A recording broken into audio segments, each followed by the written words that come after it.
Tere tulemast Onkoloogika podcasti lainele. Täna me oleme stuudios kahekesi, sest Pille, minu alatine hea kaaslane siin stuudios,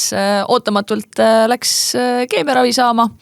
Sellised asjad lihtsalt randomly juhtuvad meie elus. Mitte seetõttu, et nüüd oleks midagi väga halvasti olnud, vaid lihtsalt natuke oli väike suisa-pusa selle raviga. Nii et ärge üle muretsege, aga täna kanname selle saate loodetavasti sama hästi kahekesi välja koos Rille Pihlakuga, kes jälle nagu tavaks on väga ammu meie saatesse juba oodatud ja üks külaline, keda me kaugelt ja lähedalt väga palju oleme juba imetlenud ja tahtnud temaga pikemalt siin kaamerate ees rääkida. Rille, tere tulemast, nii vahva, et sa oled rongiga Tallinnast siia täna saabunud. Väga tore ja tõesti väga tore, et lõpuks sai tulla ja saab rääkida ja erinevaid asju arutada.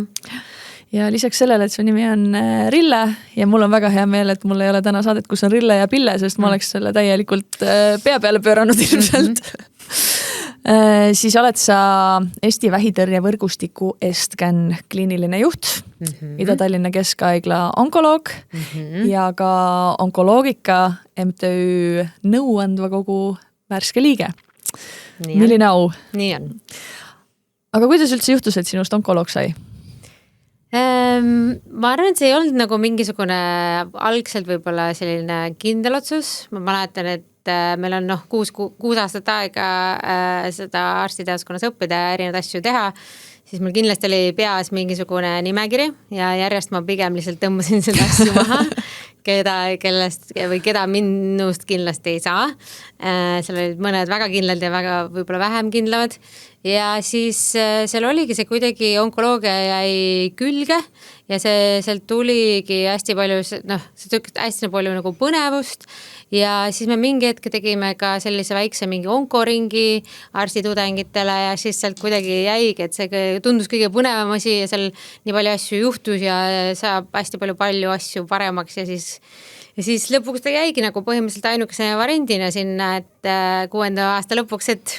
nimekiri muu sai tühjaks ja siis tundus see nagu kõige põnev ja mägedam. Sa õppisid Tartu Ülikoolis? Jah. Meil ongi ainult üks ülikool, kus me saame arstiks õppida. Ma mõtlesin, et äkki kuskil väljamaal. Aga kui sinust ei oleks arsti saanud, kes sinust siis oleks saanud? See oli päris naljakas, seepärast, et ma tegelikult ikka nagu kandideerisin ka mujale. Seal oli ka selliseid huvitavaid nagu mingi IT natuke, siis mingid geenitehnoloogiat ja siis tuli see arst ja seal oli ka tol ajal oli ka see, et sa said ühte kohta nagu ühte ülikooli nagu 2 kohta panna, et seal mingid variante oli teisi, aga need väga, ei tea, see võib-olla ei olnud ka nagu nii, et ma pean saama arstiks, et see või ma suren, et see kuidagi tundus jällegi äge ja põnev ja ma arvan, mu pere võib-olla tegelikult ei teadnud arstiteaduskonna tegelikult ikkagi need dokumendid sisse panin, et jah, see kuidagi natukene oli ka üllatus. Okei. Sa õppisid ära, sa jõudsid töötada või praktiseerida mitmes keskuses vist Eestis enne, kui sa väljamaale suundud. Ja. Milline siis kõige südamelähedasem oli? Ei, ma arvan, et kõik olid, teises ongi põhimõtteliselt 3 keskust, kus me saame onkoloogiat teha ja siis kõik, teisi tsükleid me saame teistes haiglates ka teha, aga minu arust kõik olid toredad ja ma arvan, et see mõttes, et see, et kuidas ma selle onkoloogia valisin ja kuidas sealt siis tuli, et mis see nagu südamelähedas ma oli, seal pigem oligi see, et kõikides kohtades oli nagu tore ja ma arvan, et onkoloogid kui selline inimtüüp natukene ongi enamik hästi nagu toredad ja enamik hästi soojad inimesed, et seal pigem ei olnudki mingi keskuse teema, vaid ikka, et kõigiga võiks koos töötada. Palju Eestis üldse on onkoloogia umbes? Keegi kunagi luges, kas mingi 50-60 midagi sellist, mingi hetke ma nägin vist 64 oli kuskil number, aga seal ongi see, et natuke osad on pensioneerunud ja osad on lapsehoolduspuhkusel ja nii, aga kuskil niimoodi 50 ja 100 vahepeal kindlasti. Ja kui me räägime, kohe tuleme sinu juurde tagasi, aga ma siin jälle minu mõttelõngad jooksevad 10 suunas. Meil on onkoloogid, siis meil on hematoloogid, ja seal on ka veel, ma saan aru, mingid nagu omaette koolkonnad, et on see nagu keemiaravi pool ja siis on kirjutusravi pool ja kuidagi nagu, mis nagu see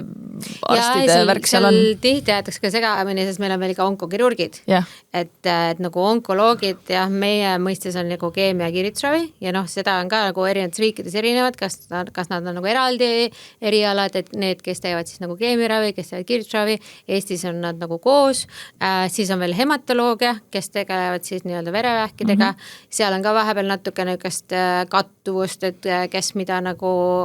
onkoloogia või hematoloogia poole peal teeb ja siis on veel need onkokirurgid ja kirurgia tuleb nagu täiesti meist eraldi, aga noh, see ongi niisugune Eestis ka, ta ei ole iseseisev nagu eriala, millest proovitakse teha iseseisevat eriala, aga tema tuleb siis nii-öelda üldkirurgia baasilt, kes siis inimesed, kes siis pigem lõikavad ainult vähki, et seal on ka nagu eraldi spetsiifika. Okay. Ja noh, seal võib-olla tihti ka see küsimus, et tegelikult onkoloogia kui eriala ei tegele nagu näiteks vähi diagnoosimisega. Me tegeleme vähiraviga ja noh, diagnoosimine tavaliselt tuleb pigem just meie, noh, ongi näiteks gastroenteroloogide või sisearstide või kirurgide poolt, kes siis esimesena nagu need vähid üles leiavad ja siis meie nagu otsustame selle poole, et mis see ravi osa tuleb. Et seal on tihti ka see, et saadaks ruttu onkoloogile, et tegelikult me tihti need nagu vähi diagnoosimisega otseselt ei tegelegi. See on päris huvitav. Nojah, kui ma hakkan ka mõtlema, siis mind ju diagnoosis tegelikult silmaarst on ju ja ravis esimeses osas ka ju tegelikult silmakirurg ja siis alles tegelikult jälgimise mõistes ja metastaseerumuse mõistes ma jõudsin onkoloogini. Aga kas vahepeal, meil on lihtsalt olnud nagu kogukonnast ka mingid näiteid, kus siis minu poole on ka, mul on helistatud, pöördutud, et Kristel aita, et mis ma nüüd edasi teen, et mul oli kirurg, ta tegeles muga ära, ütles, et rohkem tema midagi teha ei saa ja siis mul nüüd onkoloogi ei ole, et ma nüüd olengi, et mis minuga juhtub, et kas see nagu ravimeeskond on kuidagi terviklik või üks ikkagi, et sul on need kirurgid ja onkoloogid ja siis veel kõik muud seal ümber, et noh, iga kord ma olen nagu sellises natukene nagu nõutusolukorras, et kuidas üldse saab selline olukord tekkida, et inimesel ei ole siis seda onkoloogi. See on ju kummaline, kas seal vahepeal tõesti võib olla, et ei ole vaja, et kui inimesel ei ole vaja kas onkoloogist ravi, me räägime siin süsteemravi, kirjutusravi, muud sellist asja, kui seda ei ole, siis ta ei pea kindlasti nagu onkoloogi omama selles mõttes, aga tavaliselt on ikka nii, et kui me diagnoosime vähki ja leiame vähi, siis sama kirurg paneb selle konsiiliumisse. Konsiilium on see, mis on põhimõtteliselt iga nädalaselt ja seal me istume kõik koos, et keemia, kirjutus, seal kirurgid ja sisearstid ja muud, ja seal me nagu otsustame, mis see nagu ravi tuleb. Ja seal põhimõtteliselt loogika on maailmas selles, et kõik vähidiagnoosi saanud patsiendid peavad käima läbi konsiiliumist. Seal on küll muidugi mingi tagasid, mida vähe agressiivseid asju ei pea sealt läbi käima kõik, aga põhimõtteliselt kõik vähidiagnoosid peaks sealt läbi käima ja sealt siis otsustakse, mis see nagu kõige parem ravi on ja sealt tavaliselt on see, et kui on vajagi mingisugust süsteemiravi, siis see kirurg siis annab nagu üle selle nagu onkoloogile ja siis sealt konsiiliumis pannakse see vastuvõtuaeg. Et see peaks küll olema ja tõesti, kui seal mingisuguseid auke tekib, siis kindlasti peaks need inimesed nagu taga ajama, et seda ei tohiks küll olla, et kui seal peaks olema näiteks, et inimesel peaks olema vaja mingisugust ravi, siis kindlasti peab sinna onkoloogi juurde jõudma. Okay. Sest jah, seal kuidagi nagu ongi olnud see küsimus, et kas on olnud siis kirurg või siis on olnud see, kes see kilpnäärmega tegeleb, mis arst see endokrinoloog on ju, et ollakse endokrinoloogi jälgimise all. Jah, seal on nagu see, et kui seal on niimoodi, et see onkoloogia, kui me teeme seal näiteks ravi ära ja näiteks endokrinoloogid teevad kilpnäärme, seda nukleaarmeditsiini ravi teevad ise ja see on nagu nende all, et siis, või nukleaarmeditsiin teeb seda, et siis põhimõtteliselt nemad jäävadki jälgimise selle juurde, kes seda tegi ja samamoodi on näiteks kirurg, et kui ta lõikab seal mingi varajases staadiumis vähi välja ja see ei vaja näiteks mingisugust keemia või kirjutusravi, siis ta jääbki kirurgi jälgimisele. Aga seal on ka samamoodi, et ta peab tavaliselt jälgimise all olema kuni 5 aastat, väikeste mööndustedega, aga seal ongi see, et see kirurg ikka jälgib teda nii-öelda vähiplaani järgi selles mõttes. Ehk siis tegelikult, kui inimesel ei ole onkoloogi, siis tegelikult konsiilium on seal taustal ikkagi, et tema nagu ravi otsustesse on tõenäoliselt oma sõna sekka öelnud ikkagi ka onkoloog on ju. Ja see ongi see, et kui on mingi näiteks esimese staadiumi vähk välja lõigatud, siis ütleb, et jah, kõik on tehtud, rohkem nagu nii-öelda ravi ei ole vaja ja inimene, aga ta peab jälgimisele jääma ja sinna siis ta jääb tavaliselt selle juurde, kes selle operatsiooni tegi. Okay. No väga hea, saime selle kõrvalpõike ära tehtud, tuleme tagasi sinu juurde. lõpetasid kooli, Jah. sai sinust onkoloog, jõudsid praktiseerida erinevates keskustes Eestis ja siis ühel hetkel pühkisid kodumaa tolmujalgadelt ja läksid praktiseerima piiri taha. Räägi sellest. Jah, see oli isegi võib-olla veel isegi segasem natuke, aga seal oligi, ma põhimõtteliselt olin veel residentuuris, et Eestis onkoloogia residentuur on 4 aastat ja ma olin siis 4. aastal ja seal oligi natuke see, et kuhu siis edasi või mis siis edasi. Ja siis ma nägin, see oli ka Euroopa onkoloogide seltsi Facebooki grupis ka jagati, ma olen pikalt mõelnud minna doktoratuuri, mitte minna ja seal oli üks doktoratuuri pakkumine, mis oli siis Manchesteri ülikooli ja The Christie, mis on suur vähikeskus Inglismaal, nende koostöös siis pankrisevähi nagu doktoratuur. Selline pakkumine oli ja see oli ka nagu, et sulle maksaks palka sellest, mis mõttes. Ja siis ma jumala suvaliselt seal täitsin seda avaldust ja ma jumala mäletan veel seda, kui ma avaldust täitsin, sellepärast ma veel kirjutasin mingi sõbrale, et ma käbe teen selle avalduse ära, et siis saame pärast kuhugi minna või midagi seal jaurisime ja siis mingi hetk tuli, et okei, et teie avaldus vastu võetud, et nüüd peab tulema intervjuule ja siis intervjuu oli mingi Zoomi kaudu ja siis ma oli ka nüüd nagu mingi just happy to be here kind of vibes, et et ma elu seest nagu kuidagi ei mõelnud, et ma seda saan ja panin siis selle mingisuguse selle kokku ja see pidi mingi ettekande tegema ja siis küsimustele vastama ja see küsimuste vastamine oli ka niisugune nagu ma olin lihtsalt nii, et ega te mind nii vali, et ma siin niisama hängin ja räägin. Hinge vabalt vaata ja peale siis minna. Rääksime ja siis ma mäletan veel nagu, see oli kõige naljakam, oligi mingi lõpu küsimus oli, et where do you get your English from? Ja siis ma olin nii, from TV. Ja siis ma niisama viskasin nagu nalja oma arust seal niuke ja siis ma võtsin nagu elu seest midagi sellest ei tule ja siis oligi mingi nädal hiljem, ma sain nagu meili, et tere tulemast doktoratuuri ja siis nüüd peab kolima Manchesteri ja siis ma olin nii, et kus on Manchester nagu, et kus kohas see on ja ma teadsin, et see on Inglismaal, aga kas ma oleks osanud seda nagu enne kuskil kaardi pealt üles leida, seda kindlasti mitte ja siis oligi, et okei, siis oli vaja mingid inglise keele eksamid teha ja mingeid asju ja mingi hästi palju dokumente ajada ja siis oligi, et kuskil detsembris sain teada ja 1. aprill oli 1. tööpäev ja siis mõtlesin ka, et see oli natuke niisugune naljakas, aga nii oli ja päriselt võeti vastu, ei olnud aprilli nali ja siis ma oligi, et mul oli selline kliiniline doktoritöö, kus ma tegin ka vastuvõttu oma tiimiga kord nädalas ja siis ülejäänud töötasin nagu teadustöö poole peal, tegime erinevaid ravimuuringuid ja asju ja siis ma olingi rohkem sellise väga spetsiifiliselt nagu SAPi, maksa ja pankrisevähi tiimis ja siis ja pärast tegin veel ka siis eraldi fellowship esimese faasi ravimuuringute peal, et ma olin põhimõtteliselt Manchesteris kokku 5 aastat, siis tegin nagu doktoratuuri ära ja siis fellowship ja siis läksin veel pärast seda Londonisse, kus siis ka jällegi, mis järgmine asi, keeruline asi, mida teha, siis seal on suur vähikeskus nagu The Royal Marsden, jällegi kõige võib-olla keerulisem asi, kuhu sisse saada ja siis jällegi, et äkki ikkagi saab ja siis ma seal tegin aastaga fellowship ka just C-trakti, kuna ma olen just C-trakti peal spetsialiseerunud ja siis ma töötasin veel erinevates Londoni keskustes ja lõpuks ka Brightonis vähikeskustes ka nagu onkoloogina. Ja siis vaikselt hakkas lõpuks pea 10 aastat täis saama, jah. Wow. Ja. Selleni me veel jõuame, mis sa nüüd siin tagasi oled. Ja. Aga natukene veel sellest Inglismaa elust, et sa mainisid teadustööd, see oli selle doktorantuuri kontekstis ka, aga kas see kuidagi erineb, milline on onkoloogi töölaud näiteks Eestis ja seal, et see, ütleme, kliiniline töö ja teadustöö seal kõrval, selle tasakaal ja aeg selle jaoks või kas nad käivad käsikäes või kui palju üldse? Ja Inglismaal on see, et seal on nagu erinevad lepingud selle jaoks, et et mina töötasin 2 nagu hästi suures, nagu nad on ikka Euroopa kõige suuremad vähikeskused, et seal on väga palju selliseid 50-50 või 80-20 nagu töölepingud ja siis kus ongi, et sul on kas siis 50% ajast on nagu teadustööleping või siis 80% ajast on näiteks ülikoolileping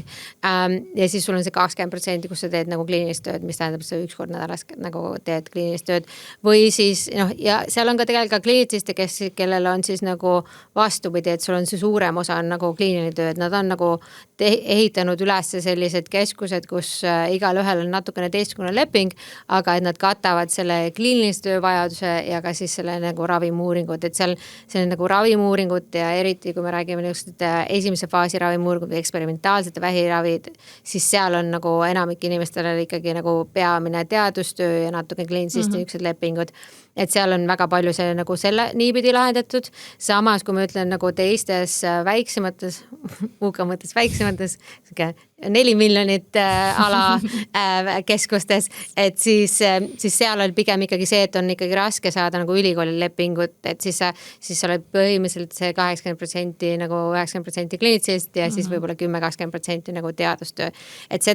selliseid nagu lepingud ja siukseid asju seal on. Mitte, et see kõik nagu perfektne oleks, aga jah, seal on UK-s on ka need kõikide arstide nagu lepingutesse on sisse kirjutatud, et sa pead tegema, ütleme pool päeva või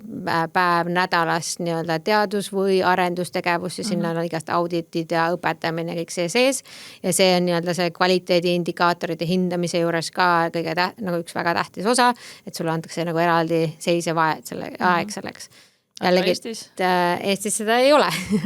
Ja noh, Eestis ongi see, et jällegi võime siin pikalt rääkida selle, et kuidas Eestis tervis on rahastatud, me keegi teelest võib-olla täpselt aru ei saa, aga noh, seal ongi see, et meil on pigem loetakse, et mitu patsienti suga vastuvõtus käib, on ju, ja see on nii-öelda aja mõttes, aga seda ka arvutust keegi nii-öelda tavaonkoloogis või kliinitsistest üldse ei oska teha, kui palju mulle siis peaks näiteks aasta jooksul uusi patsiente tulema, kui palju peaks neid seal olema, kõik vastuvõtud kogu aeg äreni täis ja sellist nagu sellist nagu ülikooli lepingut on väga vähestel inimestel ja noh, see on pigem ikkagi Tartu Ülikooli lepingut, aga jah, see on tavaliselt võib-olla tihti ka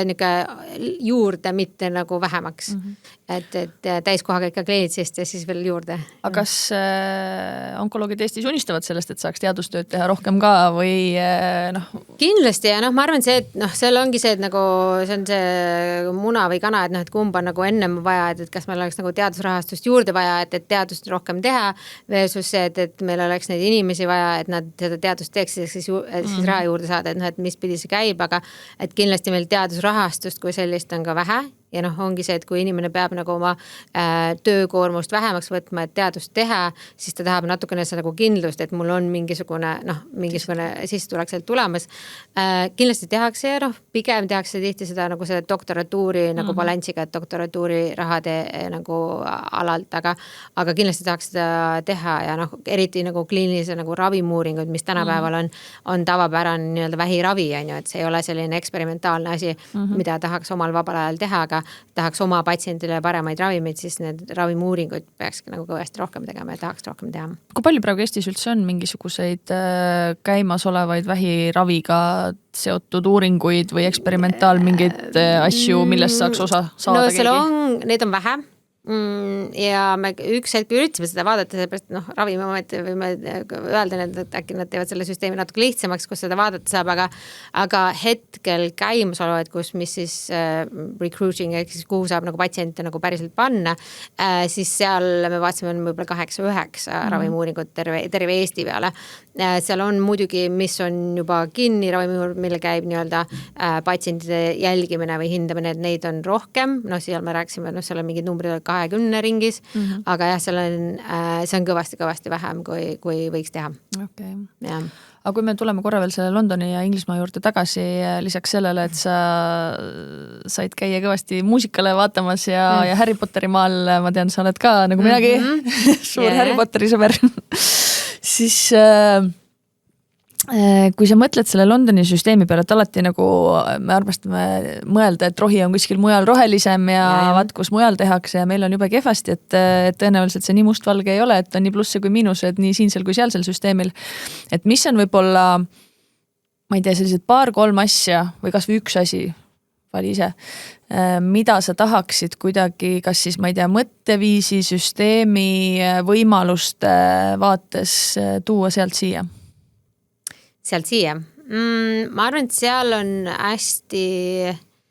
kuidagi keskne see, võib-olla ma ütlen, et ma olin seal koos nagu teiste Euroopa fellodega kõik, et meile võib-olla see kõige rohkem oligi see, et kui sa ütled, see on patsiendi jaoks, siis alati asjad liiguvad, et seal oli nagu see patsiendi kesksus selles mõttes, et okei, mul on tööd hästi palju, ma ei jõua, aga sa helistad radioloogist, mõtled, mul palun, sest see patsient on siin, siis nagu alati sai. Et et seal natukene selline nagu mõttemaailm oli tegelikult selles osas väga ilus, et kui sa ütlesid, et nüüd on vaja või et nüüd on, kõigil on palju tööd, keegi ei jaksa, aga tegelikult on vaja, siis, sest see inimene on siin meie ees, siis tegelikult sai väga palju asju tehtud, et see nagu toredus oli seal, et mitte, et süsteem ütleb, et kuule ei saa, et täis, vaid et see, et me paneme selle inimeseni keskele ja me teeme selle inimese jaoks seda asja. Ja enamasti me tegime ikkagi nagu vähipatsientide jaoks, et meil ei ole ka nii-öelda inimesed, kes saaks niisama ringi hängida, et meil on vaja nagu tähtsad asju teha, et see kuidagi mõttemaailm hästi tore seal. Ja. Midagi veel?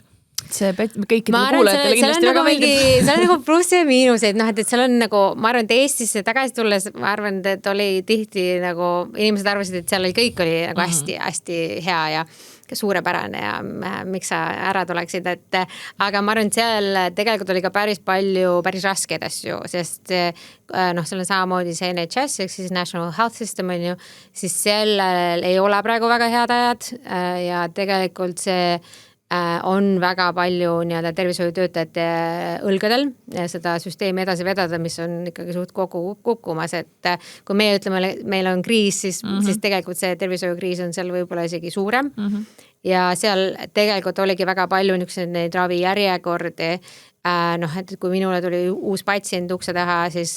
ta sai keemiaravi parimal juhul alustada alles 2-3 nädala pärast, vahepeal 4-5 nädala pärast, sellepärast et järjekord olid nii pikad, siis me Eestis saame samal päeval alustada, et see mulle kuidagi siia tagasi tulles oli, et see on nagu natukene liiga kiire, et ma ei oska nii kiiresti nagu isegi mõelda, et kõik see pool oli nagu hästi teistsugune. Eile, kus juures oli üks tore vestlusõhtu, kus oli ka patsiente kohal ja üks naine just eile mulle rääkis, et tema läks haiglasse, sai diagnoosi ja samal päeval hakkas kohe keemia pihta. Okei, päris keeruline.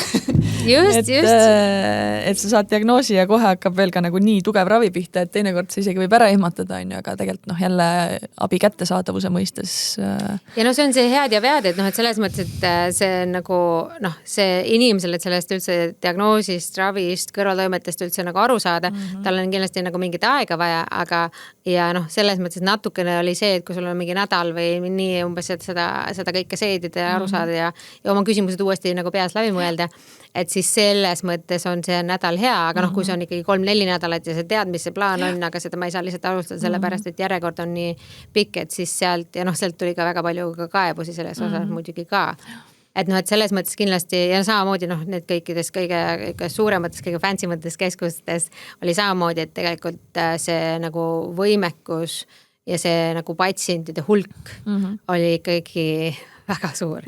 ja ja sul oligi kogu aeg selline nagu pinge peale, et peab rohkem kauem ja need päevad ja see oli kõik oli hullu maja selle natukene. Et see selles osas on sarnane, et kui siin alles hiljuti Mariken Ross kirjutas ka sellest meditsiinitöötajate arstide läbipõlemisest ja kõigest sellest, et sama hull tamp oli seal peal nagu siin. Ma isegi ütleks võib-olla natuke hullem, sest seal oli ka natuke, seal on see süsteem natuke teine, et seal on hästi palju õdesid, kes teevad ülihead tööd ja nagu parimad spetsialistid, keda ma nagu näinud olen. Aga seal ongi see, et see nagu arst on see inimene, kellele kõik see nagu teiste tegemata töö nagu oma õlgadele jääb, et kui süsteem on üles ehitatud nii, et on üks arst ja umbes 4 õde, siis kui neid õdesid ei ole või nad ei saa, need kutsutakse kuskil mingi muid asju, siis see kõik töö, mis peaks tegema, jääb nagu arstile. Et Eestis on selles mõttes natukene teistpidi, et kõik asjad on niikuinii arstile, siis vahepeal äkki see võele anda, et kui on, et aga tahaks. Aga et see sellega nagu see teistpidi harjumine, et sa vähemalt nagu tead, milline sa saad teha ja mida sa ei saa teha, et see on jah, head ja vead ja ma arvan, et seal suurtes keskustes, mis nagu ägeda asju, ma ei taha nagu kõik nagu negatiivselt rääkida, aga ägedaid asju oligi see, et kui palju see teadust nagu oli nagu nii tavaosa sellest, mis me tegime, nagu see teadus oli nagu siin igasse asja nagu sisse kirjutatud, et me kogume kõigi andmeid ja me kogume kõigi vereanalüüse ja kõigile pakume mingisuguseid ravimuuringuid, kui neid on, kindlasti ravimuuringuid üldse maailmas võiks rohkem olla, aga jah, et sükest hästi nagu kõik on nagu ka patsiendid nagu eeldasid seda, okei, ma tulen siia ja mis mõttes ma ei võta osa, kui te ütlete, see on mingi ägedat asja saab ja siis kust veel saab ja iga kord jälle, kui mingi uuele haiglale mingi uus juppe külge ehitati, siis kõik patsiendid küsisid, kas ma sinna või saan ka minna, et kõik olid nagu hästi huvitatud ka sellest, et aga mulle tundubki, et me üldse nagu Eesti ühiskonnana olemegi natukene võib-olla sellest läänemaailmast nagu kõikide trendidega veidikene maas, kui me nagu me järjest jõuame, mulle tundub ka selles samas patsiendikultuuris sinna, et ka Eesti patsiendid järjest rohkem hakkavad küsima, et oota, kas ma ka seda saaks ja kas ma ka sinna saaks või et mulle tundub, et see aeg on kuidagi praegu nagu siin just küpsemas ka, et järjest enam hakatakse neid asju küsima ja kogu see maailma valla olemine ja need ravimiuuringud, igasugused eksperimentaalravid, koostöö välismaa võib-olla teiste keskustega, et jälle, kui palju sa kursis oled sellega, kui palju Eestis täna sellist nagu rahvusvahelist koostööd on, et minul oli õnn, et mu arst kiiresti tegutses ja tal olid juba eelnevad suhted ees selle Rootsi haiglaga, kus ma ravi sain. Et kui palju sellist asja tegelikult nagu täna nende 50-60 onkoloogi igapäeva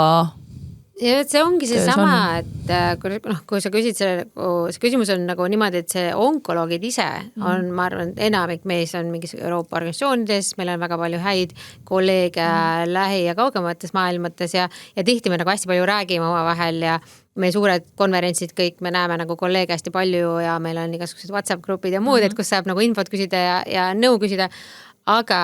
see ei ole kuidagi nagu jällegi nagu reglementeeritud või nii, et mul tegelikult Eesti arstina seda patsienti saata välismaale on nagu üüberkeeruline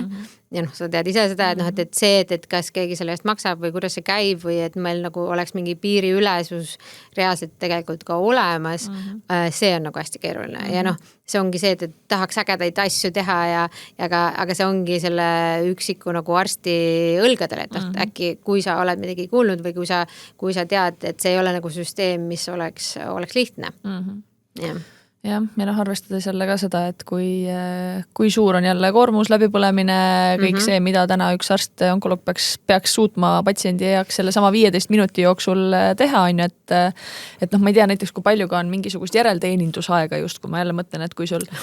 pangas nagu halduril on kohtumine kliendiga, siis tal on pärast arvestatud töö sisse ka järeltegevuste jaoks aeg enne, kui tuleb mingisugune uus klient, et kui palju seda aega on üldse? Ei, no tegelikult ei ole. Selles mõttes, et ega keegi selle arvutus ma nüüd ei taha tegelikult väga halvasti öelda, aga põhimõtteliselt seal ongi niimoodi, et kui minu vastuvõtus erinevates haiglates on natukene seda nagu erinevalt lahendatud, kas on 15 või 20 minutit, aga ütleme, kui seal on 18-20 patsienti järjest, siis õhtul kuskil mul peaks veel kas on vist 45 minutit või tund, et kus ma peaks neid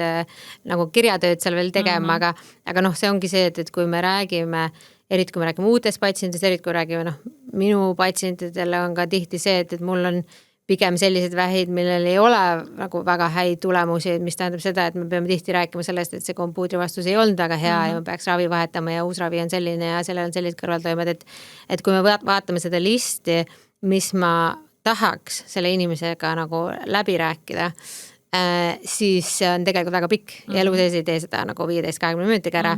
ja siis sa nagu natukene varastadki kas siis enda aega või kellegi teise aega ja siis kui seal pärast veel peaks tegema hästi palju nagu dokumenteerimistööd ja avaldusi ja patsiendi saatmist kuhugi mujale ja see on nagu selles mõttes natuke ka, see on lihtsalt võimatu arvutuskäik, et sa teedki seda nagu oma vabast ajast ja siis mingid asjad on tegemata ja siis kuidagi üritad nädalavahetusel või kuskil nagu catch up ida seda teha, et see ja ongi see, et võib-olla ka see UK kogemus, see, kui ausalt nemad nagu räägivad asjadest, seal on nagu väga sisse kirjutatud, mitte sisse kirjutatud, aga kind of sisse kirjutatud sellest, et millest sa peaks rääkima, eriti kui me tegime sellised sapiteedmaks ja pankreast, mis on jällegi võib-olla ühed kõige agressiivsemad vähid, siis me alati nagu pidime pakkuma näiteks rääkida nagu elupikkusest või ajast, millest me räägime ja minu doktoritöö raames ka me tegime seda uuringut, et mis need inimesed ise pakuks, mis see aeg on versus mis nende arst pakub, et need on täiesti nagu maailma erinevad. Aga noh, seal ongi see, et me peaks nagu rääkima sellest ja elust ja nagu ravi mõttest ja et me võib-olla ei saa nagu terveks, vaid pikendama aega ja aga mis see aeg on ja mis see aega võiks teha ja noh, et ma arvan, et see kõik on nagu inimeste õigus, siis ma peaks talle rääkima veel sellest keemiaravist, selle kõrvaltoimetest, sellest asjast, kelle poole pöörduda, millal teha, et noh, et see jutuajamine, noh, Inglismaal on selleks 45 minutit ja ma ei saanud selle 45 minutiga seda hakkama ja noh, tavaliselt läks tund ja noh, ja see, et kui sa peaks selle 20 minutiga tegema, et siis tihti ongi nagu endal hakkab ka nagu, et tegelikult on nii palju vaja, mida rääkida ja noh, õnneks inimesed tulevad su juurde tagasi, saad järgmine kord nagu veel rääkida, aga seda on palju, jah. Ja noh, eriti tänapäeval, kuna me peamegi nõusolekuid ja kõiki asju nagu ka tegema ja sa tahaksid inimestele, noh, enamik kaebus, mis haiglastesse tulevad, et võiks olla rohkem seletatud või rohkem räägitud, aga jah, seal on kahjuks see ajapiirang on tihti see. Ma just mõtlengi, noh, palju ju räägitakse jälle ettevõtete kultuurist ju ka, et kogu see personali juhtimine ja noh, see on nagu minu meelest see koht, kus me ei peaks vaatama otsa mitte onkoloogidele, et miks minuga nii vähe tegeleti, vaid tegelikult see on nagu küsimus täna haiglatele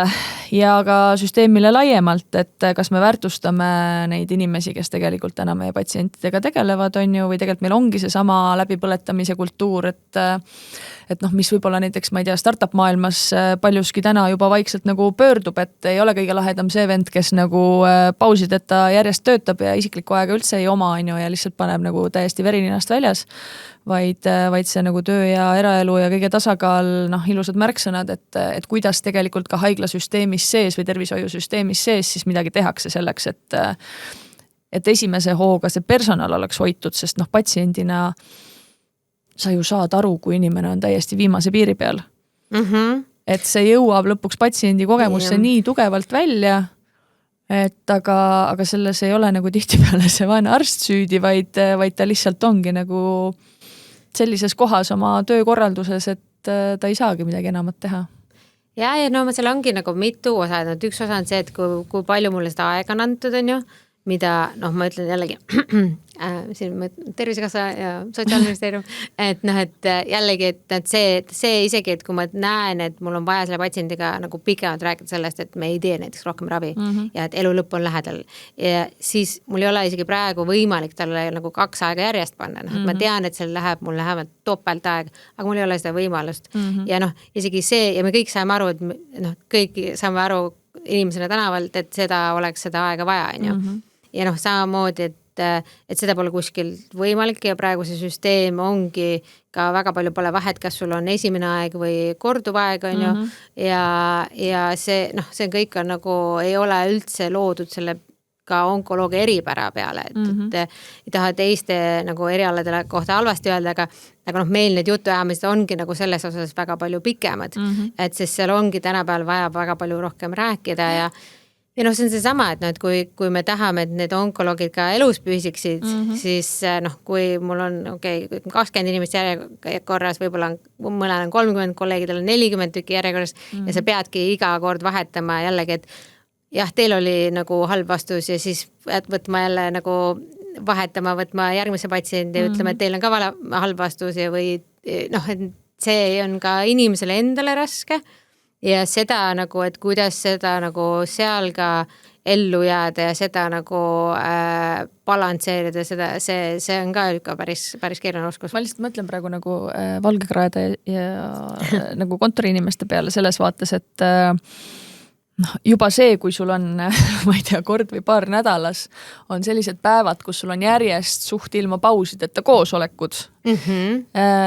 kus käsitletakse raskeid teemasid, isegi siis, kui need teemad ei ole tingimata rasked, aga et sa teed juba nagu mitu päeva järjest selliselt, et üks koosolek ajab teist taga, seal ümber on inimeste emotsioonid,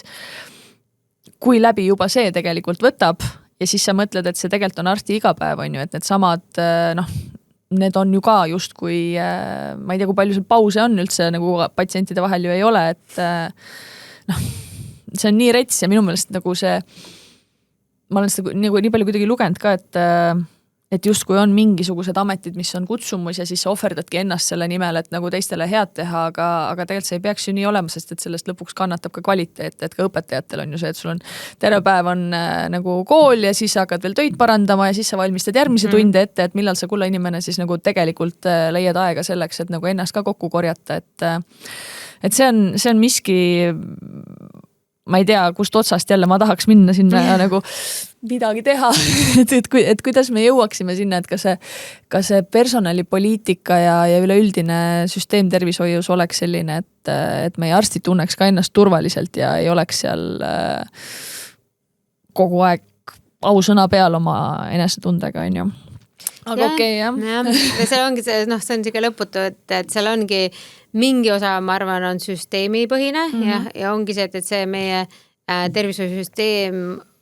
võiks ka seda nagu ka sellest aru saada, et need asjad ei võta nii vähe aega, see, et sa mulle annad sellele nii vähe aega, see varastab kõik kas teistelt seda aega või siis halvendab seda kogu selle teenuse kvaliteeti ja ongi see sama, et see nagu see kaebuste kogus, mis pärast tuleb, et kas on väärt seda, et sa said öelda, et ma sain selle 15 minutiga tehtud. Lõpuks, kui me räägime patsiendi kesksest kogemusest ka, on ju, et tõesti, kui ma mõtlen, eriti kui veel satub minusugune patsient ka, kes nagu lihtsalt ei kuule ära, ei lähe minema, vaid ma tahan teada, on ju nii, mis see ravi siis tähendab, millised kõrvaltoimed, mis on selle õnnestumise tõenäosus, on ju.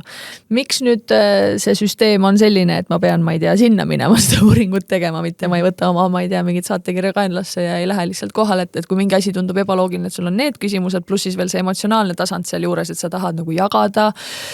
ma ei tea, saada kinnitust sellele, et mingisugused emotsioonid, mis sind tabavad, on okei, et kui see, seda kõik ei saagi võib-olla selle ühe onkoloogi peale panna, aga meil vist täna ei ole nagu liiga hästi ikkagi ka sellega, et seal ümber oleks siis nagu selline nagu täiendav personal, kes selle patsiendi kinni püüab ja neid järgmisi vajadusi katab, et ma olen siin ka palliatiivi teemadesse ikkagi oma nina sisse toppinud ja see, mis on nagu paberil võib-olla meil olemas, et kõik tugiteenused ja lahendused, et see tegelikult inimesteni ikkagi sellisel määral ei jõua, nagu ta peaks jõudma, et ma ei teagi, kas meil on inimeste puudus, kas meil on raha puudus või meil on süsteem lihtsalt praegu kuidagi lappes, et see kõik kokku ei jookse? Ma arvan, on kõik need, et seal on natuke seda, et kindlasti meil ei ole õendusteenust ja ma jällegi kutsuks kõiki inimesi, palun minge õendust õppima ja palun saage onkoõdedeks, võtame kõik tööle. Et seal on nagu tegelikult hästi palju seda vaja, et seal on nagu maailmas kogemus näitab, et väga palju tööst ja just see tugitööst saaks nagu õdedele anda ja nad on nagu suurepärased selles. Ja seda ei ole absoluutselt vaja, et see arst seal nagu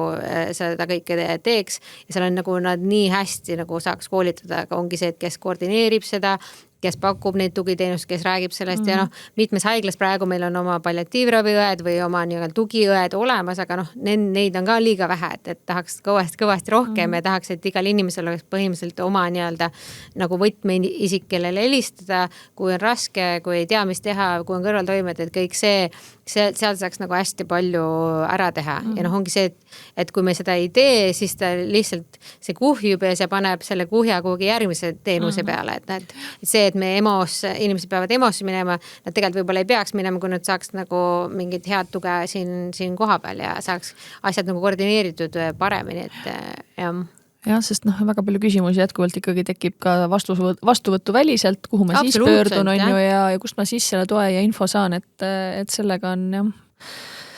üsna haprasti. Kuule, aga tead, meil on hästi palju asju, millest kõigest tahaks rääkida. Räägime Estgenist ka, sest et sa ikkagi mingil põhjusel siia Eestisse tagasi tulid, sind siia tagasi toodi. Mis pidi see lugu siis oli, et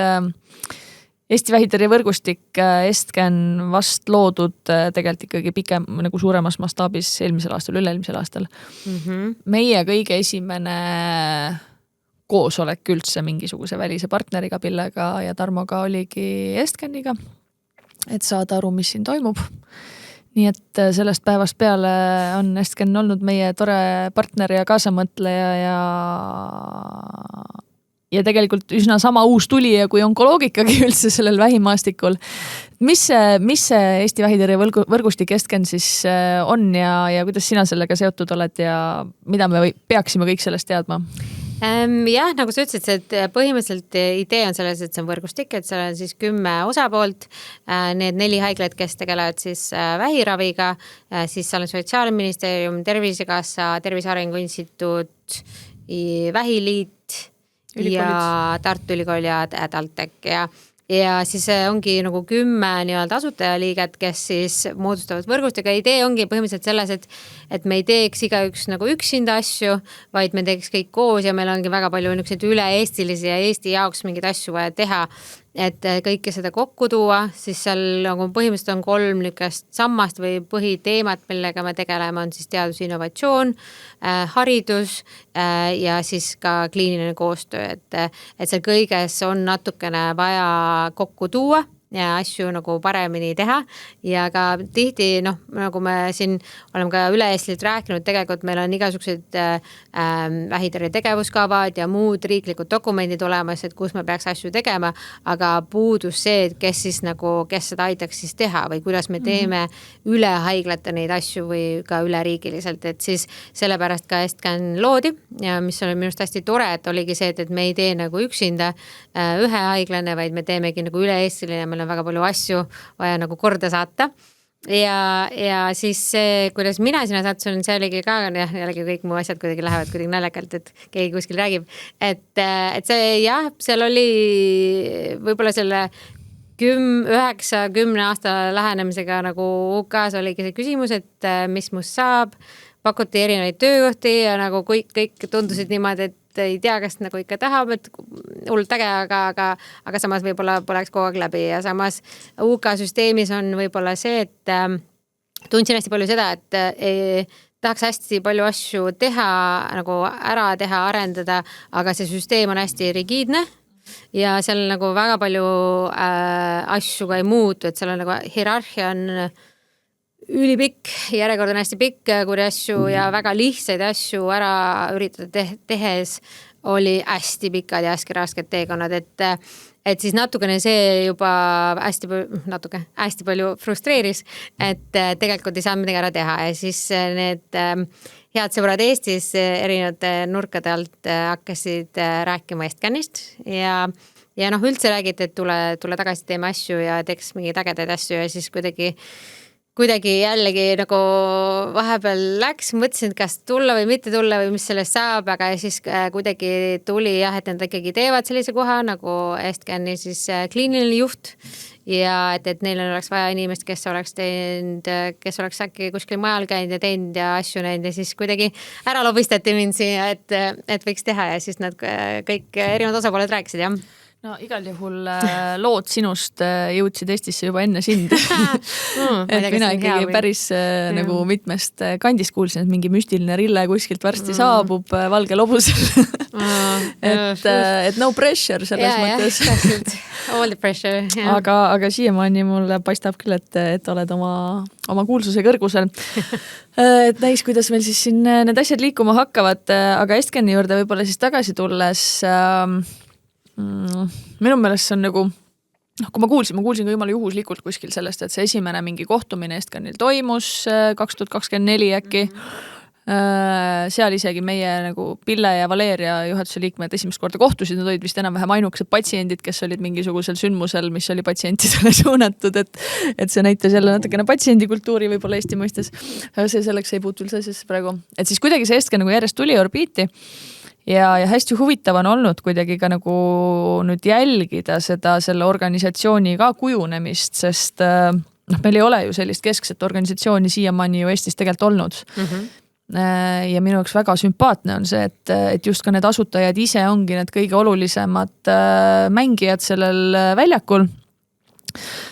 Et ma nagu täiega loodan, et seal on ka see omanikutunne nüüd kõigi poolte pealt olemas ja et me õpime läbi selle võrgustiku tegelikult just seda keskset koostööd, et see eestlane on üks imelik rahvas minu meelest, et vahet ei ole, kas me räägime tervishoiust või mingitest muudest valdkondadest, et me oleme hingelt ikkagi hästi suured, arvestades kui väike meie riik ja rahvaarv tegelikult on, et kuidagi see on nii läbiv, et on harjutud tegema asju kuidagi et olla naabrist parem või nagu oma väikses nurgakeses, aga mulle tundub, et ilma selle koostöökultuurita me väga kaugele nüüd enam ei purjeta, et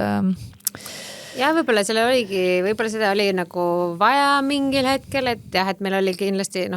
tervishoiust, et meil oli vaja need haiglad üles ehitada ja seda raha sinna betooni ikkagi panna ja saada, aga jah, et see nagu edasi me ei vii ja nagu see nagu ütlesid, et võib-olla me oleme veel selles, ma arvan, võib-olla see learning curve või selles kurvis veel, et sellest Ida-Euroopast või sellest Nõukogude Liidust on saanud nagu rikkam ja parem riik, aga tegelikult me oleme veel selle kurvi peal, et meil on see päris palju asju vaja teha ja ma arvan, see koostööga nagu muu maailmaga naabrite või kaugemate naabritega, et see selles osas on kindlasti meil vaja nagu rohkem õppida ja ma ei ütlegi, et jällegi, et kuskil tervishoius nagu, ma tean ainult tervishoiu, aga nagu see kuidagi nagu kuskil hea oleks, et ikka tihti saab ka suurte haiglate vahel see, et kui teine haigla saab ennem, siis nad ostavad käbe ära või et kuidagi see konkurents on sinna sisse ehitatud, aga see, et me teeme nagu häid asju koos, see võim nagu Eestis, ma arvan, et on nagu ainuvõimalik, sellepärast, et need Liivimaa parimad ratsutajad üksi ikkagi ei ratsuta, et selles mõttes, et nad ei saa seda üleriigilist asja tehtud ja eriti, kui ongi see võidurelvastumine ka, et me tegelikult kulutame asju või raha või ressurssi asjade peale igaüks üksinda tehes, siis see on ka nagu mõttetu, et me võiks neid, eriti kui vähiravist mingeid uuemaid asju me peame tegema ikkagi üleriigiliselt, mitte igaüks nagu enda taskusse. Ja lõpuks on see patsiendikesksus jälle, mille juurde mina ikkagi patsiendina hullult tahan tagasi jõuda, et mulle tundubki, et palju nagu napakaid asju, mis meil täna on, millest võib-olla ühe juurde me ka hiljem tuleme natukene, mis puudutab seda ühtset patsiendi kogemust, et ma jälle oma peas olen võrrelnud seda justkui sellega, kuna ma seal pangas olen 10 aastat kunagi töötanud, et panka sa valid mingisuguste kriteeriumite alusel näiteks on ja see on ka üks teenus, mida sul on niikuinii vaja, aga sa valid selle millestki lähtuvalt, aga tervishoius sa oled ikkagi sageli sundolukorras sellepärast, et sul on vaja kas kindlat spetsialisti või siis sa tahad kas mingis asukohas või seal on mingid määrajad, et sa ei saa, sul ei ole liiga palju valikuvabadust tegelikult, kus sa seda vahiravi tegelikult saad. Ja siis võib-olla nagu, ma ei tea, kas on ebavõrdsus või mida jälle nagu patsiendi kogukonnas ma näen, et ühtpidi on konkurents hästi tervitatav ja vajalik selle jaoks, et asjad areneksid ja liiguksid, aga teistpidi nagu selline baaskogemus, kui me räägime, ma ei tea, Maslow püramiidist on ju, et nagu need esimesed kihid, see turvatunne, see, et mul on info, see, et mul nagu minu esmased vajadused on kaetud, see ei tohiks olla see, mille pealt me konkureerime, vaid see peaks meil olema ühtne kogemus igal pool ja siis kõiki mingid lisasid, mida sa hakkad sinna peale kuidagi laduma, et nagu jumala eest seal konkureerida palju tahes. Aga lihtsalt, kuidas me nagu jõuaksime sinna, et ei oleks vahet, millises kliinikus ma ravi saan, kas mul on info, kui palju on arstil aega, kas on mingisugused raviteekonnad, kas on mingisugused täiendavad teenused, et see nagu esmane turvatunne, hoitus ja informeeritus võiks olla ikkagi nagu ühtlane. Ja ma arvan, et seal ongi see, et kuidas ma ütlen, et seda süsteemi, ma arvan, on väga vähe sealt poolt sinna poole vaadatud, et süsteemi on väga poole ehitatud sellest, et palju meil siin ruumi on vaja või palju selle masina jaoks, meil on vaja keldrit, et sellist, et mis see inimene punktis X või Y tuleb ja kuidas tema sinna sisse liigub, et ma arvan, et seda on meil vähe ja võib-olla jällegi see on see mingis ülemineku periood, et kus me peame nagu hakkama seda suruma, et me seda nagu niipidi ka läbi mõtleme. Aga meil tihti ongi see, et need haiglad ongi üles ehitatud kas siis keskhaiglatena või siis ka regionaalhaiglatena, et need ka meie haiglate omanikud ja kõik see omavaheline võitlus seal on täiesti erinevad, rahastajad on erinevad, et sellised asjad ka, mis ei tohiks nagu mängida selles osas, et mis nagu teenust me saame, aga mingil määral kogu aeg ikkagi mängivad. Ja see, ma arvan, seda on nagu vähe ikkagi mõeldud läbi, et kui see inimene astub uksest sisse ja eriti just vähiravis, et kui astub uksest sisse ja saab sellise diagnoosi, et siis kus ta nüüd siis liigub või kellele me nüüd üle anname või seda, et seda ei ole ja nagu kui on ja väga paljudes kohtades on väga head, need ongi lihtsalt üksikisiku põhjal, et see arst või vahepeal ka see õde, aga nemad siis nagu võtavad seda nagu enda kanda, et seal ei ole sellist nagu süsteemi poolt läbi mõeldud, et nüüd on kõik need teenused ja kõik need asjad, et selleks on meil vaja, ma arvan, veel palju tööd teha ja ma ei taha kellelegi nagu halvasti öelda, et ei ole, et need, mis seal on väga hästi tehtud ja hästi ka paljude aastate tulemusel võideldud välja, aga jah, need on võib-olla kindlasti vaja teha nagu mugavamaks ja inimesele kättesaadavaks ja eriti, kui me räägime inimestele, kes on suuremates keskusest väljaspool. Sest kõik need sõitmised ja kuidagi, ma ei tea, kui teinekord midagi ka ära jääb või ei saa mingil põhjusel tulla, siis see on nii palju lugusid, kui nüüd ma hüppaks veel ikkagi selle Estgeni juurde tagasi, ma küll juba süda kutsus sinna järgmise teema juurde, aga praegu on käimas ju ka Eesti vähitõrje strateegia vahehindamine, varsti kuuleme tulemusi, et 10-aastane strateegia, riiklik dokument, teatud eesmärgid on ju, kuhu me tahame riigina jõuda ja see tegelikult ka päris palju vist dikteerib ka seda koostööd on ju, et mille nimel me seda Estgeni koostööd kõike ju ka teeme. Mitte võib-olla selle nimel päris, aga see on koht, kus neid eesmärke koos saavutada. See strateegia on väga mitmekihiline, seal on sees nii teaduspool, tehnoloogia, ma ei tea, ravikvaliteet, ennetus. Süsteemravi, kiiritusravi, palliatiiv, kirurgia, andmed, elu, lõpp, kõik muu. Kusjuures huvitav, nüüd jälle, et keegi kuskil ei haavuks sellest, aga me oleme arutanud siin jälle patsientide ringis seda, et selle strateegias on sees ka peatükk elu vähidiagnoosiga ja pärast vähki või midagi taolist. Elu vähiga ja pärast vähki, jah. Ja see oleks nagu omaette peatükk,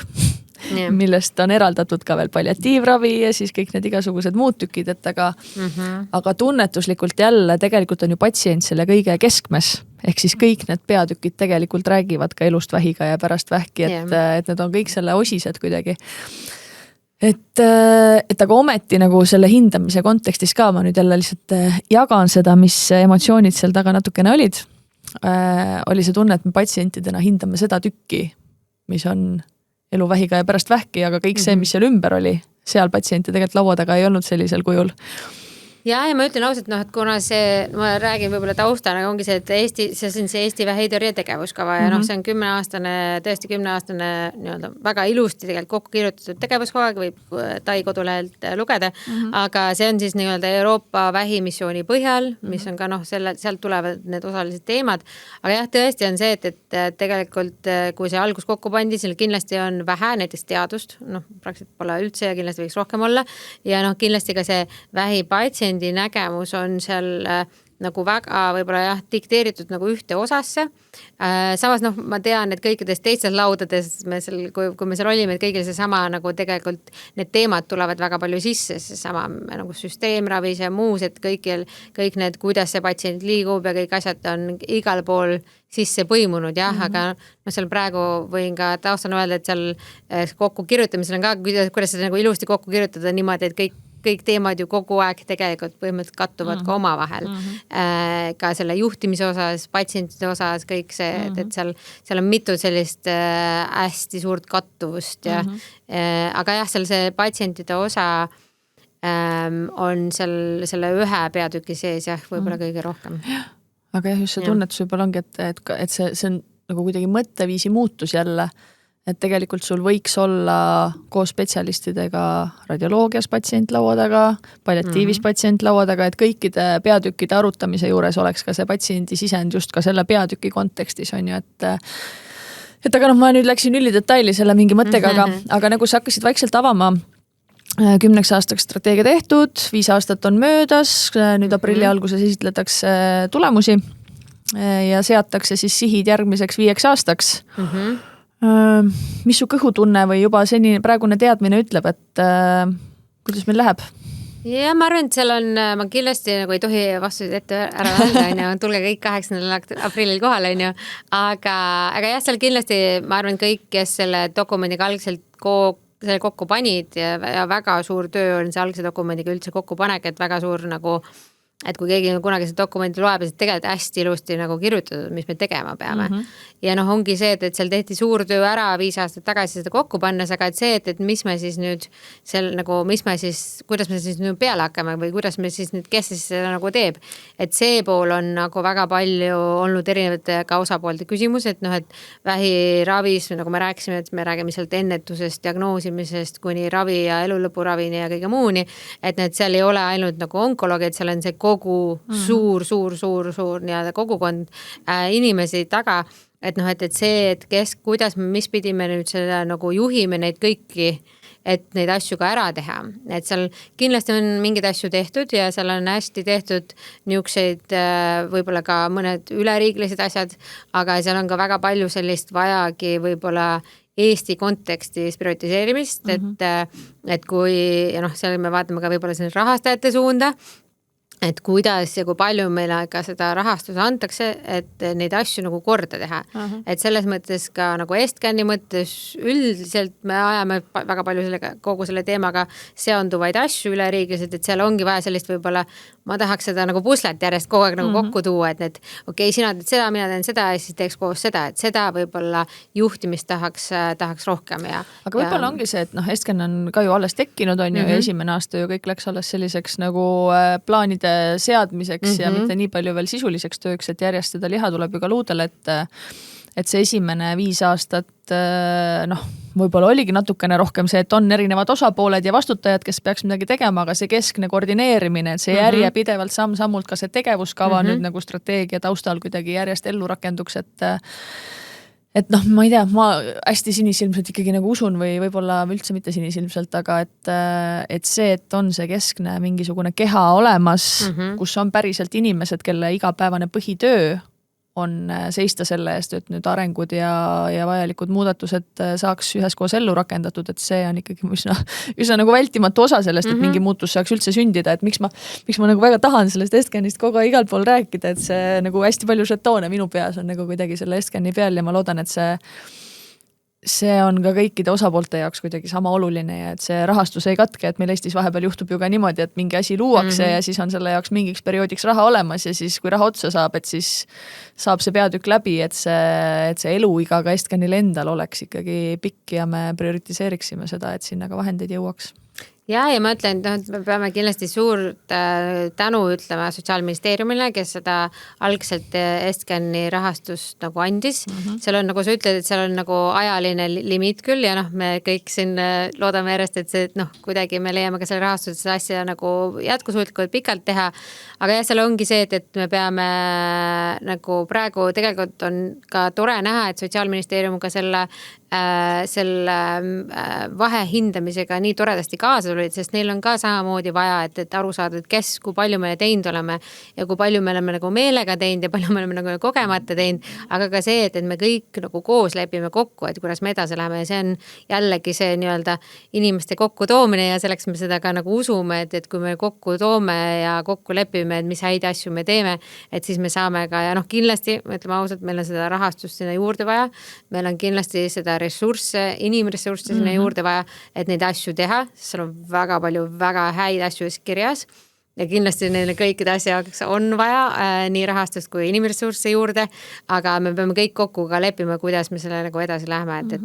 et jah, ma arvan, et see tuleb põnev. Sest veel kord tuletades meelde, millest me natukene aega tagasi rääkisime, kui vähe on aega arstil ühe keskmise patsiendi jaoks ja tegelikult ka üsna suur osa ikkagi Estcani panustavatest inimestest on ka need samad arstid jälle, et siis see aja küsimus ikkagi mingites kohtades saab jälle määravaks, et oleks ka kõikide oma selliste põhiülesannete kõrvalt ka fookust ja aega võimalik panna selliste nagu riiklike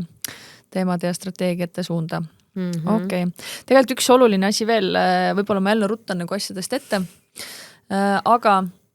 CCC, Comprehensive Cancer Center on üks ambitsioon, mis meil ju ka on Eestis, et meil tekiks selline kõike hõlmav vähikeskus, küll mitte nüüd sellisel kujul vist, et meil ongi üks füüsiline keskus, kus on ja kõik ülejäänud haiglad nagu vaadake ise, mis teete, vaid pigem nagu süsteemi tasandil on siis see ambitsioon meil on ju, et me ajaksime ühist asja ja lahendused oleksidki sellisel kujul siis inimestele ühtselt kättesaadavad. Ja miks ma sellest praegu räägin? Lihtsalt selle taustal jälle, kuna patsiente on palju meid kuulamas, et siis üks samm ja üks väike, ma ei tea, kas see on nüüd väike või suur, aga igal juhul projekt, mille eest me oleme pikalt seisnud, on see, et meil tekiks ka patsiendi ja üleüldse vähiühingute vaheline selline väike eestkännikene võib-olla. Et kui täna seal nagu ütleme, patsiente kui selliselt otseselt laua taga ei ole, selles konsiilium või mitte konsiiliumis on konsortsiumis. Et siis omaette rakukesena ikkagi võiks Estcani juures olla see tugev koostöö ka Eestis tegutsevate ühingute vahel, kes patsiendi huvikaitsega tegelevad, kes pakuvad erinevaid toetavaid mingisuguseid võimalusi, teenuseid, kogukondi. Et mina väga-väga ootan, et see asi kuidagi nüüd päriselt tõelisuseks saaks, sest jälle selleks, et ka patsiendi hääl saaks kõlada ja et me saaksime seista selle eest, mis on need tegelikud vajadused ja võib-olla ka olla selliseks täiendavaks jõuolaks meditsiinisüsteemile, et mingid muutused saaks kiiremini juhtuma, et selleks me peame ikkagi tegema omavahel ka koostööd rohkem, et jah, seal ongi see, et võib-olla see taustal on ka, et see kõik hõlmab vähikeskused, kuna meil Eestis selle betooni valamisega on natukene nagu õrnad teemad, et siis me betooni ei vala, et me mingit uut keskust ei ehita, aga idee on põhimõtteliselt selles et need samad 4 keskust, kes siis tegelevad vähiraviga, siis nemad omavahel ja samamoodi Tartu Ülikool ja moodustaks siis ka nii-öelda natuke on veel lahti kõik teised kaaslased seal teekonnas ja Tervise Arengu Instituut, et kõik, et moodustaks ühtse konsortsiumi või võrgustiku, kus siis olekski, et me teeks nagu parimat vähiravi, me teeks parimat kvaliteetega teadustööd, integreeriks seda haridust ja õpet kõik nii-öelda oma kliinilise töö sisse ja ehitaks sellise keskuse. Ja selle juures ongi see, et kui inimesed mõtlevad keskusesse, mõeldakse suured vähikeskused Euroopas, aga seal on ka, et mitte ja kogu selle suure Euroopa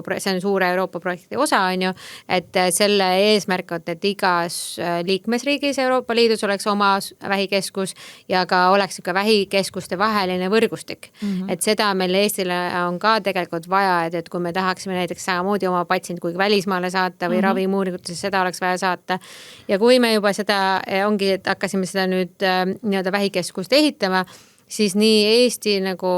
jaoks kui ka me kõikide teenuste jaoks me tegelikult ei tea, kes mida kuskil pakub ja selle jaoks kindlasti meil on oma vaja niisugust patsientide koda, nõukoda, üksust, parlamenti on ka mõnes riigis, et seda on kindlasti vaja ja seda ka tahaks just need kokku tuua, seepärast, et meil on ka hästi palju teie nagu nõu ja jõud vaja, et mida teha. Et seal on väga palju selliseid üle-euroopalisi projekte asju, mida saaks teha, aga tegelikult mis meil nagu vaja on ja tegelikult ka paljuski meil puudub üldse arusaam, et mis meil kättesaadavad on ja mis meil ei ole kättesaadavad. Jah. See on mega ilus tulevikuvisioon minu meelest, et ma lihtsalt mõtlen huvitav, et kui meil on nagu üks tasand on see vähikeskuste tasand, et vähikeskuste juhid ja meeskonnad nagu ostavad selle idee ära ja on valmis nagu ühte jalga käima ja seda mingit keskset lahendust looma. Aga sealt edasi on veel kogu ülejäänud haigla ka jälle kuni nagu haiglate juhtideni ja kõikide mingite vahetasanditeni, et vähk lõpuks on jälle nagu üks diagnoos väga paljude seas ja igal haiglal on ju omad mingid arengusuunad ja prioriteedid ja kõik tahavad midagi saada ja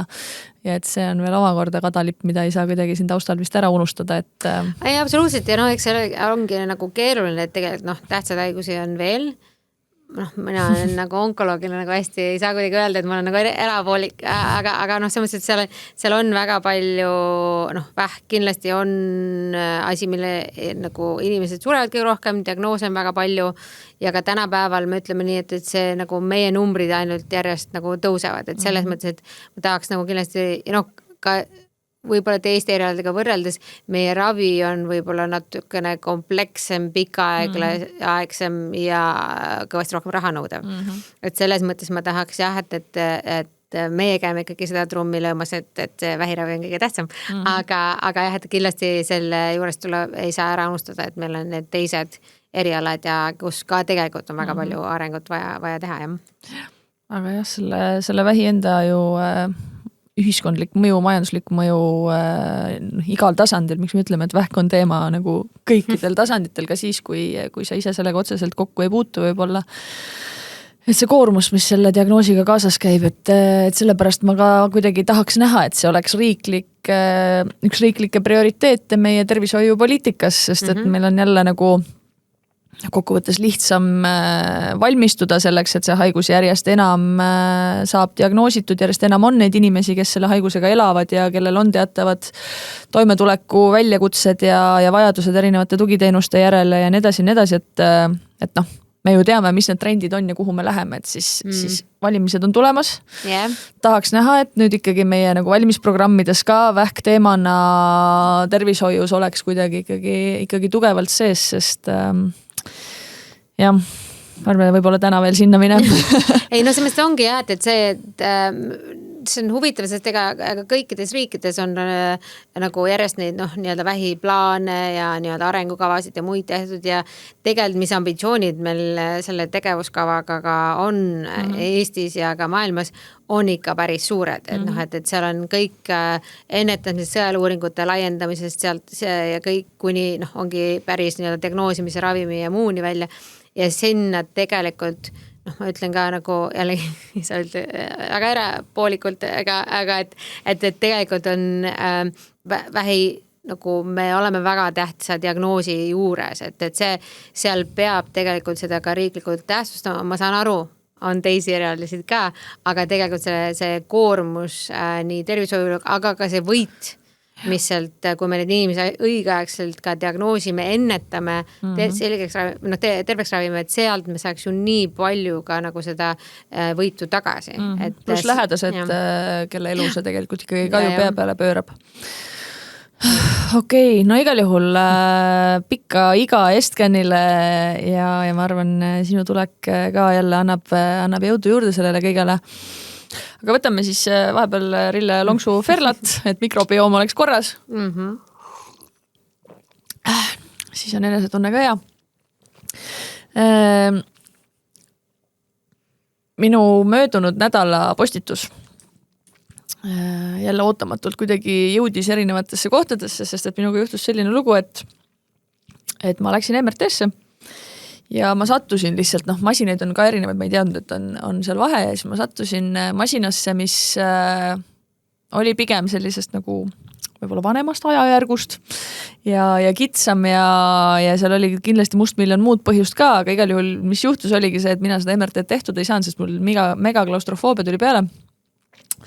Ja siis üldse nagu kuidagi ma jagasin seda kogemust ja koos sellega tuli jutuks ka see, et on selline Tallinna, Tartu ja üleüldse inimeste nagu sõitmine uuringute tegemiseks oma kodukohast päris kaugele. On meie riigis üsna tavapärane. Siis see kuidagi läks nii hullult lendu, et lõpuks need samad mingisugused tehnikud, kes muga tegelesid, siis erinevate haiglate, ma ei tea, arstid, kuni, ma ei tea, haigla juhtideni välja, rääkimata lugematust hulgast patsientide lugudest, mis siis minuni jõudis nii selle nagu klaustrofoobiaga toimetulemuse kontekstis, kui siis tegelikult ikkagi hästi suurel määral just ka selles osas, et meie tänane süsteem ei ole jälle teab, mis patsiendi keskne, kui asi puudutab kodulähedasi uuringuid ja kodulähedast ravi. Et miks ma selle kuidagi nüüd praegu jutuks võtan, ongi see, et esiteks, kuna nii palju inimesi kuidagi hakkas kaasa mõtlema sellel teemal ja mina olen ise selline uudishimulik nohkar, et tahaks kõike teada, et mismoodi see siis on või miks me siis ei saa täna teha niimoodi, et kui ma ei tea, arst on sul, onkoloog on Tartus, aga ise elad Tallinnas, et sa saaks kõik oma analüüsid ja uuringud teha siis Tallinnas või vastupidi, rääkimata siis muudest väiksematest kohtadest on ju, et mis need nagu põhjused seal taga on, et me täna paraku peame patsientidena oma aja ja raha ja närvikulu panema selle sõitmise alla. jah, sest see on põhimõtteliselt nii, kuidas meie süsteem on üles ehitatud, et meil on süsteem põhimõtteliselt üles ehitatud nii, et minu nime alt, kui saab siis tellida analüüse või mina saan oma patsientile tellida enda nime alt analüüse ainult selles tervishoiuasutuses, kus ma olen tööl. Ja see ongi see sama probleem, et selleks, et kuskil teises asutuses seda tellida, ma peaks kas seal kuidagi tööl olema või leidma kellegi hea kolleegi, kes siis mulle nagu telliks ja seal ongi see, et natuke selline vahepeal saab seda nagu natukene laveerida ja mängida ja mõned haiglad, väiksemad haiglad on suurematega nagu võrgustunud, et siis me saame natukene selles osas ka teha, et saame teises haiglas seda tellida, aga enamikes haiglates on jah niimoodi, et mina arstina saan tellida ainult enda haiglas. Ja kõik see muu, kuidas seda nagu praktiliselt teha, et kui ma tegelikult tahaks seda hullult ajada, et mu patsient saaks näiteks Tartus uuringut teha, siis see ongi selliseid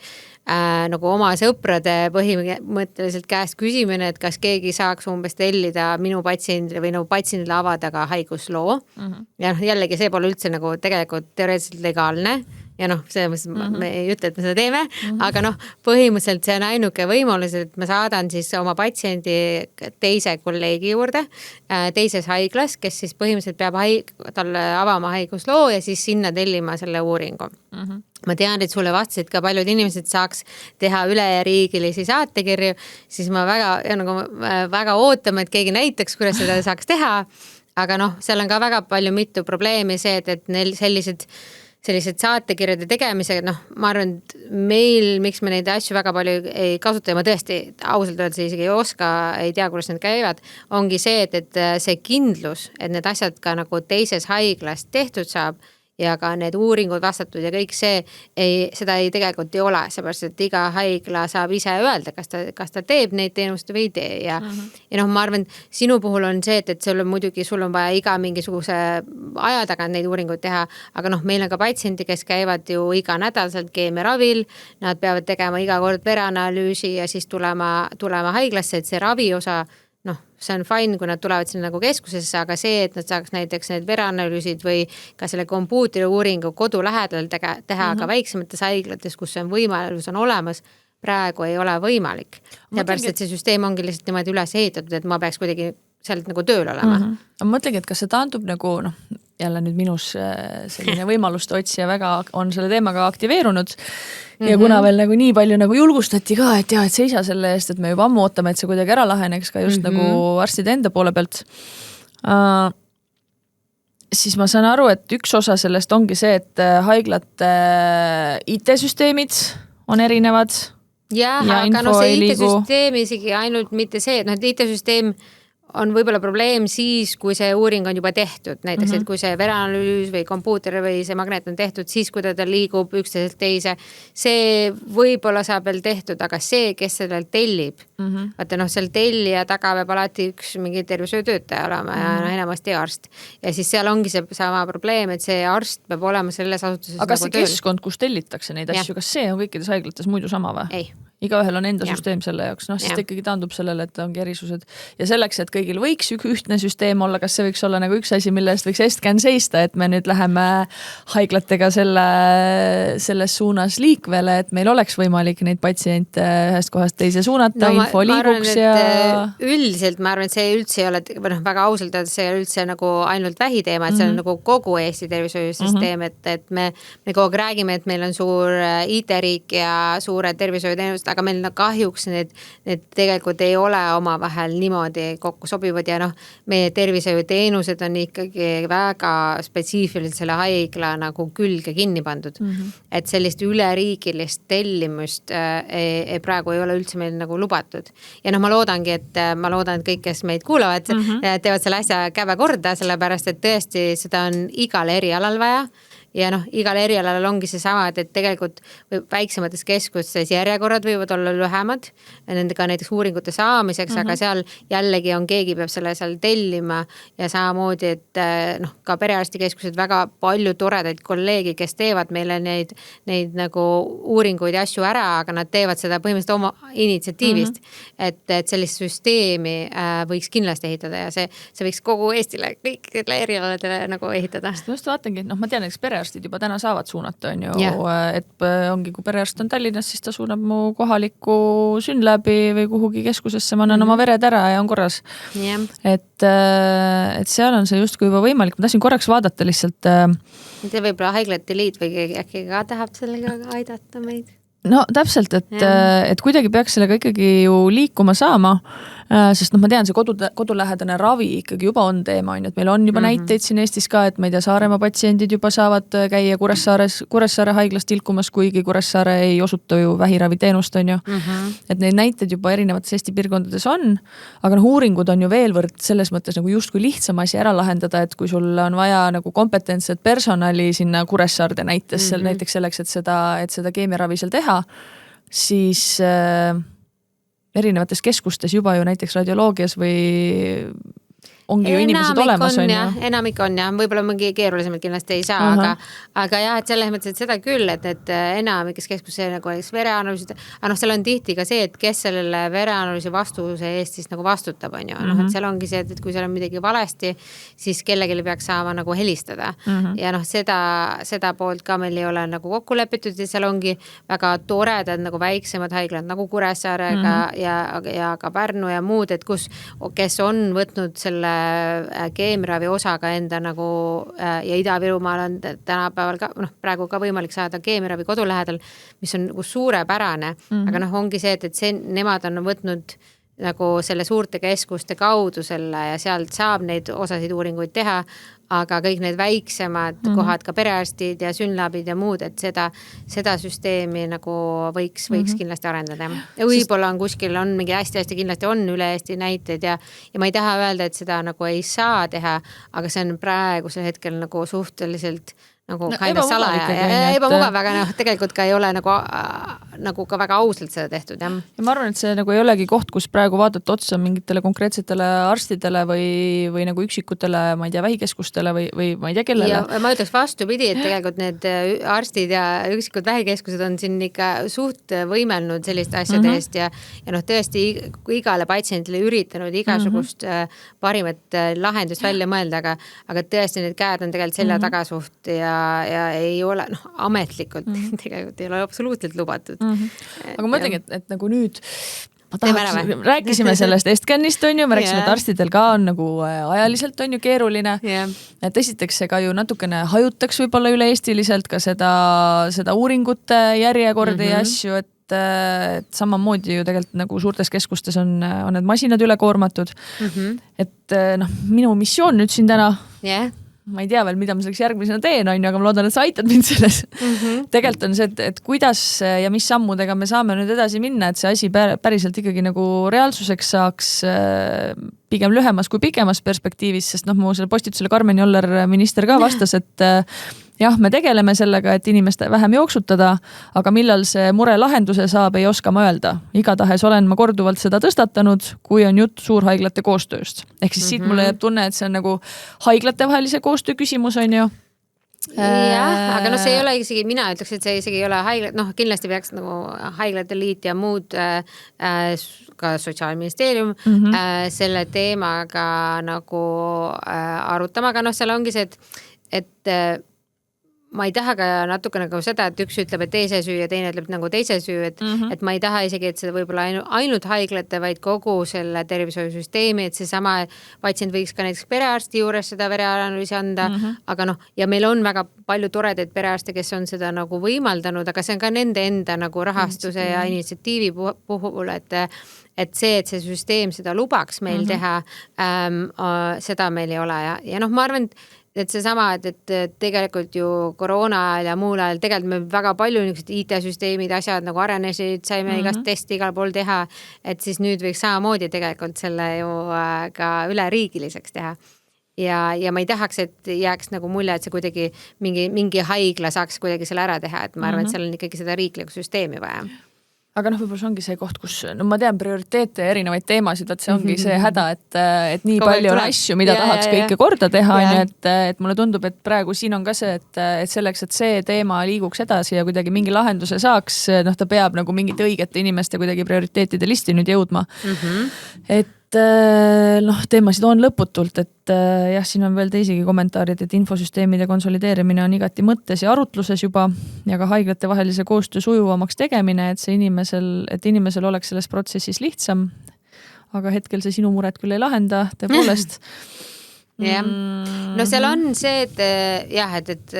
väga palju tööd ja väga palju peab nagu kiitma seda poolt, et kes see nagu radioloogia poolt, kus üleriikilise süsteem on hästi palju ilusti loodud ja tõesti see, et me näeme teistes asutustes tehtud vereanalüüse ja kõike see on nagu super ja see on tõesti palju parem kui näiteks Inglismaal või paljudes keskuses. Ma võiks öelda ka siia kõrvale, et see Inglismaal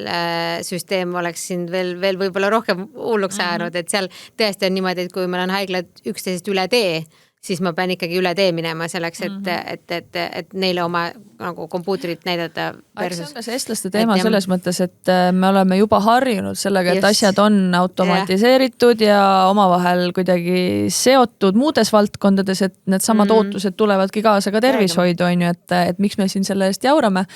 Ja veel kord, see ei ole kuidagi nagu, et tahaks kellelegi ära panna või nagu näpuga näidata, vaid hästi siiras küsimus, et mida me saame nüüd teha selle jaoks, et see asi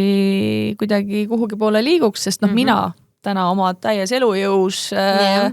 hetkel olles remissioonis ja lihtsalt jälgimisel, et lõpuks nagu ma saan Tallinna vahet sõidetud. Jah, ma maksan selle eest kütuseraha ja sinna läheb minu aeg, on ju, aga ma saan selle tehtud, sest mu prioriteet on see, et mul oleks arst, kes minu eest seisab ja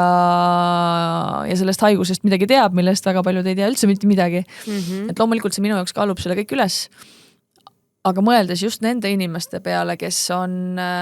füüsiliselt, vaimselt kehvas kohas, neil on, ma ei tea, nad on tööturult kaua eemal, neil on iga sent arvel, et selles hetkes täna süsteem ikkagi patsiendikeskne küll ei ole, et me solgutame seda haavatavas olukorras inimest selle asemel, et võtta kokku ja teha ära lahendus, mis aitaks kuidagi seda inimest säästa, on ju. Et see perspektiiv on see, mis mind nagu nii kirglikuks teeb selle teema ümber, et miks ma ei taha seda kuidagi jätta.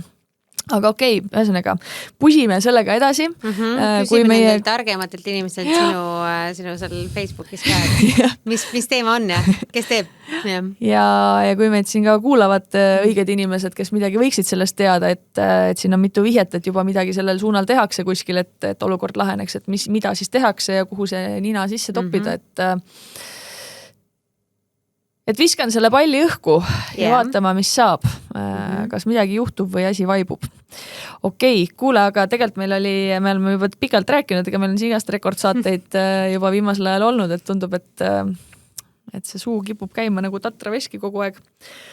Meil on üks ühine unistus veel. Jaa. Mis nii tore. Ma esimest korda kohtusin sinu käes, me olime nagu mingi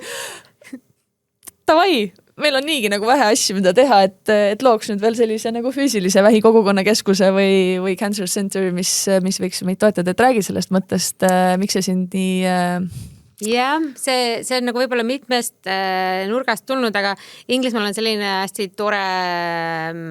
ta sai alguse sellisest inimesest, kelle nimi on Maggie ja tema nimeline, ehk siis Maggie Centerid on nüüd suurte vähikeskuste kõrval palju, neid on üle 10-15 tükki vist juba ja idee põhimõtteliselt oligi selles, et tema oli tol hetkel üks rinnavähi patsient Šotimaal, kes sai ka metastaatilise vähi diagnoosi ja ei osanud sellega nagu midagi peale hakata ja ta tundis, et puudus selline nagu keskus või tugi, kes ta aitaks ja õnneks tema abikaasa on üks maailma kõige kuulsamaid arhitekte, kes siis põhimõtteliselt ehitas talle sellise keskuse, mille nimeks saigi Maggie Center ja mille loogika ongi põhimõtteliselt selles, et see on selline holistiline ja nagu ka arhitektuuri mõttes nad on väga kuulsad. sest nende loogika ongi siuke nagu healing architecture ehk siis niisugune raviv arhitektuur, et kõik need keskused on täiesti erinevad, need on maailmakuulsate arhitektide poolt ehitatud ja kõikide nende lähteülesanne on olla hästi siuke nagu raviv keskus, need on täiesti erinevad kohad ja miks ma kuidagi sellesse sattusin, oligi see, et kui ma Manchesteris olin, siis just ehitatigi meie haigla kõrvale siis Manchesteri Maggie Center, mis on nagu üüberilus, hästi armas, siuke hästi valgusküllane keskus. Sinna enamasti arste tegelikult ei lubatagi väga sisse, seepärast, et see ongi nagu patsientide enda koht ja seal töötavadki psühholoogid, toitumist, terapeudid ja muud terapeudid, kunstid, muud ja seal on hästi siuke ilus, hästi armas koht ja neil on suur aed ja neil on suur kasvuhoone ja muud. Ja siis, kui ma olin Londonis, siis aga Londonis on ka kaks suurt keskust, kellel on oma Maggie Center, mis on täiesti teistsugused ja täiesti erinevad ja ka see iga kord, kui sa sinna sisse läksid, siis see oli niisugune rahutunne ja see on hästi nagu ilusad, hästi ka arhitektuurilised ilusad ja siis kuna mu õde on ka arhitekt, siis me oleme nendes mitmes nagu käinud ja pikalt tegelikult mõelnud selle peale, et kui me esimeses juba käisime, siis me mõtlesime, et teeme ära ja siis, kui me juba teises, kolmandas ja mujal käisime, et siis järjest tuli neid juurde. Ja tõesti, kui keegi viitsib vaadata, siis nende kodulehel on ka see arhitektuuri osa hästi nagu ilusti kirja pandud, et see on nagu uskumatult ägedate inimeste poolt tehtud väga ägedaid asju ja kuidas iga nagu see lahendus on läbi mõeldud, et see on nagu jah, väiksed kaminad, väiksed nurgad ja väiksed siuksed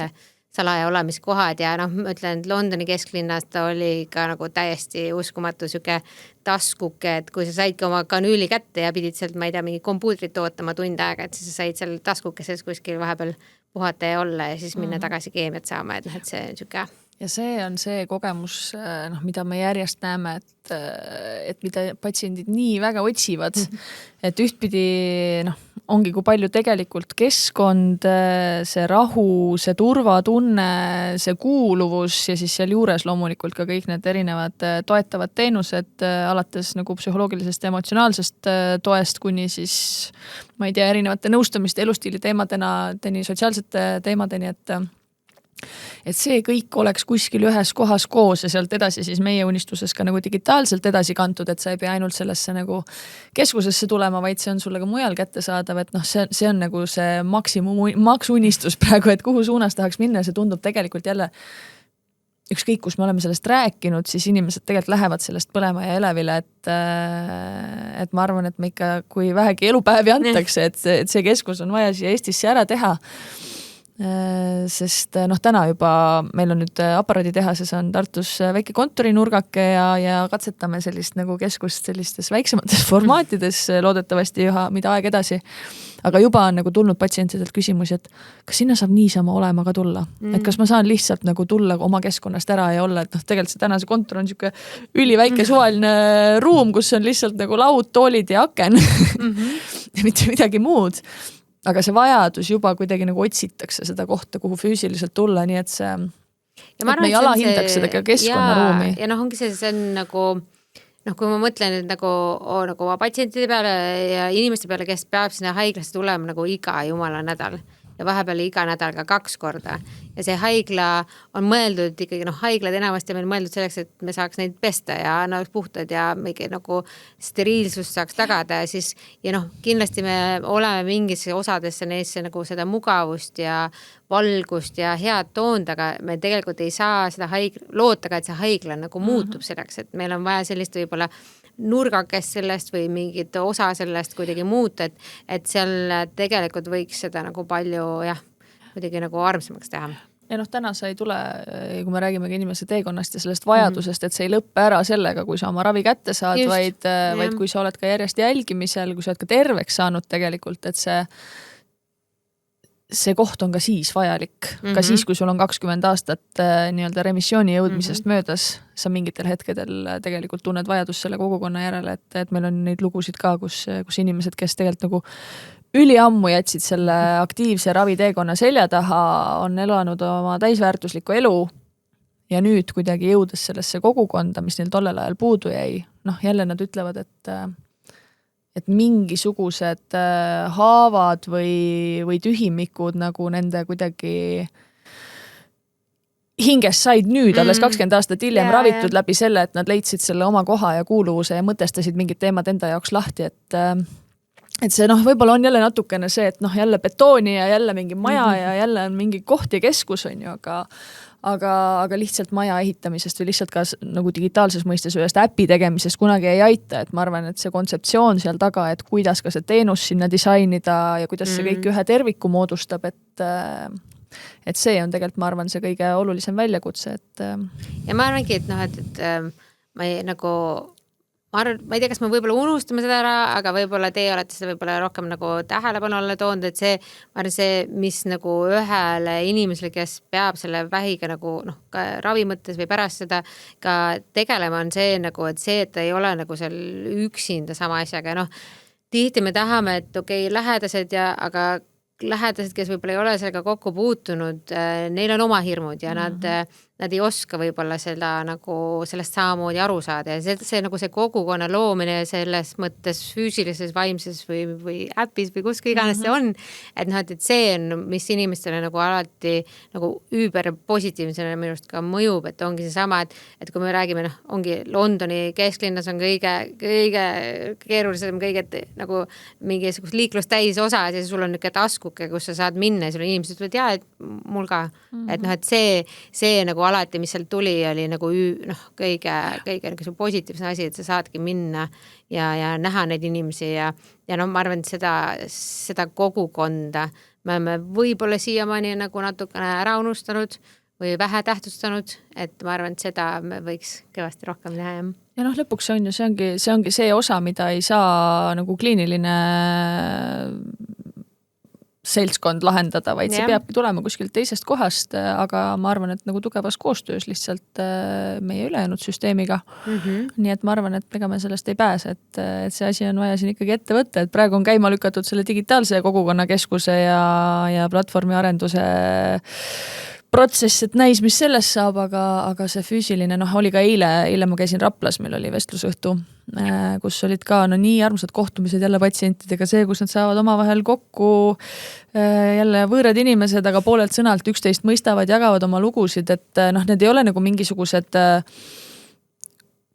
kuidagi kurvad üksikud inimesed, kellel muidu ei ole mitte kedagi elus ja siis nad sellepärast vajavad nüüd mingisugust tuge, vaid need on nagu täiesti nagu inimesed tänavalt, et aga kuidas see rikastab ja samal ajal oli ka Tallinnas eile meil onkonoored korraldasid mälumängu. Mõtlesid ka, et ei tea, kas keegi tuleb kohale täis maja, selline melu käis, et see annab nagu nii palju emotsioone, et ma tahaks, et see oleks meil süsteemi osa ja kuigi me oleme ju viimasel ajal, mis arengud ka haiglate juures kogemusnõustamised on ju ära kadunud, võib-olla nad ei peagi olema haiglate juures, et nad võikski kuskil mujal olla, et aga see kogemuspõhine tugi hetkes, kus meil on ka psühholoogide puudus ja üldse vaimse tervise kriis tegelikult Eestis, et paneks sinna nüüd natukene tuhhi juurde, et need inimesed saaksid selle toe kuskilt mujalt. Okei, ma olen mega põlema sellest ühesõnaga. Hakkame keskust tegema, kui jälle keegi meid kuulab, kellel on kas hästi palju raha või mingisugune hoone kuskil, mida võiks hakata kuidagi ümber tegema, või see mõte üldse mingil muul põhjusel kõnetab, et ega me sellest mõttest lahti ei saa. Nüüd küsimus ongi, et kuidas ja mis sammudega ka selle asjaga edasi liikuda, sest teha tõesti on alati väga palju ja tahaks ka, kuhu need prioriteedid panna. Kuule, aga nii kaua, kui meil seda keskust ei ole, ma tean, Markus juba seal, ta on käega löönud, mulle tundub juba meile, sest meie saated on viimasel ajal nii pikaks läinud, aga kui on nii huvitavad külalised, siis pole midagi teha. Meil tuleb ka Onkofest sellel aastal taas. Et kuigi meil seda kogukonnakeskust veel ei ole, siis 3 päevaks võtab selle kogukonnakeskuse rolli Lepanina hotell Pärnumaal, Häädemeeste kandis, juuli keskel see toimub. Ja miks ma sellest praegu räägin, on see, et esiteks ma loodan sind seal kohata, pane kalendrisse, kuigi meie suvenädala vahetusi on vähe, aga see on elamus omaette. Ja lihtsalt kuulajatele ka, et Onkofesti piletid on meil Swibis piletikeskus Swibi on täitsa saadaval, majutus samamoodi, aga lisaks sellele nüüd kohe-kohe, võib-olla juba selle podcasti laivi mineku hetkel on info olemas ja siis me paneme selle lingi siia külge. Saab hakata märku andma ka enda vajadusest, kas siis tasuta või sooduspileti järele, sest meie filosoofia on ka see, et meil on vaja kuidagi selle sündmuse kulud katta. Seetõttu on meil ka pilet, aga ükski inimene, kes seda kogemust vajab, sellest sündmusest kõrvale ei jää. Et siis me lihtsalt peame mingid muid vahendeid leidma, et ka need, kellel endal raha pole, saaksid tulla. Need ühesõnaga pikk jutt, keeruline. Tahtsin öelda seda, et Oncofesti tasuta ja sooduspiletite vajaduskorje, kaunis sõna,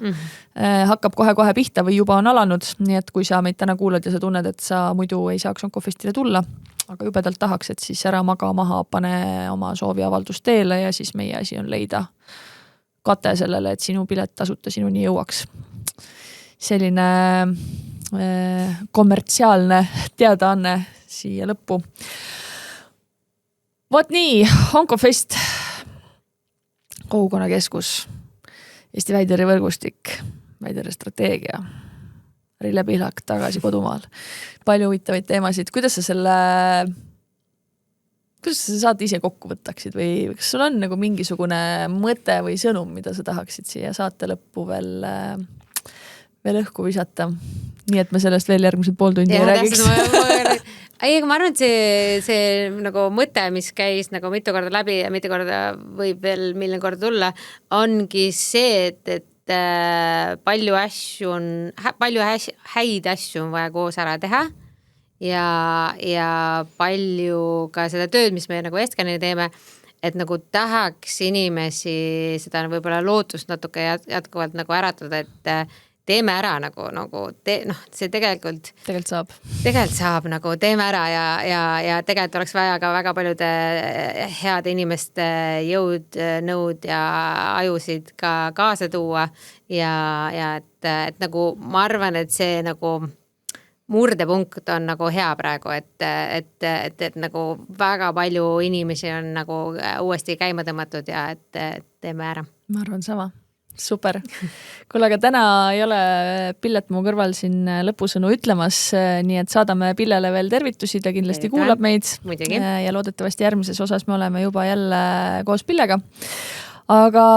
me lõpetame saate alati samade sõnadega ja soovime kõikidele kuulajatele elusat elu.